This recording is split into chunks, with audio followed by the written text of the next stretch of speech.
So, ganun at na ano ko na talaga na magpa-opera na ako. So, wala na akong choice.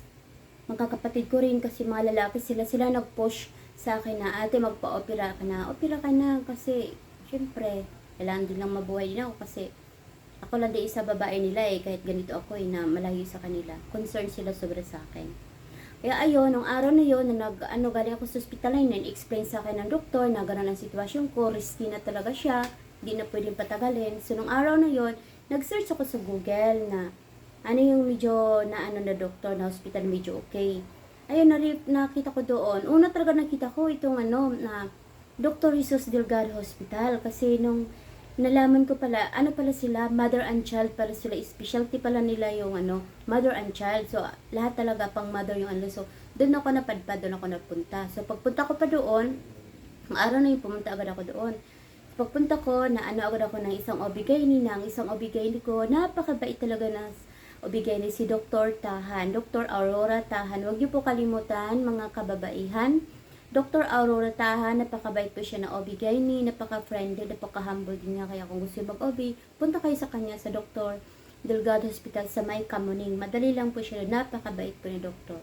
Kaya doon, patingnan ko yung ano ko, history ko, binasa niyo yung ano ko, findings ng mga ultrasound ko, before the first ultrasound ko, then second ultrasound. So, yun nga, nakikita na doon.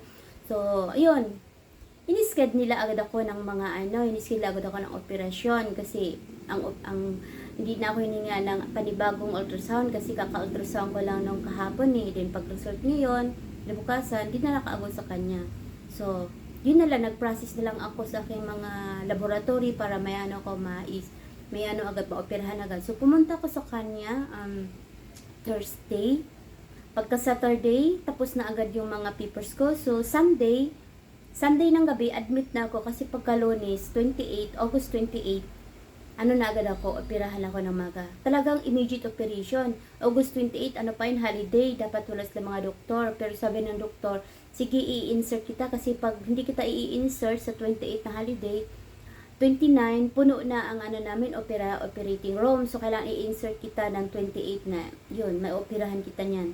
So, agad nyo, nagpaano agad ako ng mga laboratory, lahat ng laboratory para i-ano ako, ma-clearance ako sa operahan, ginagawa na namin. So, thanks God naman kasi lahat talaga negative ang result. Sabi ko nga sa bawat result na makukuha ko, sabi ko, healthy naman talaga ako wala naman talaga akong sakit Ito lang talaga tiyan ko, problema ko.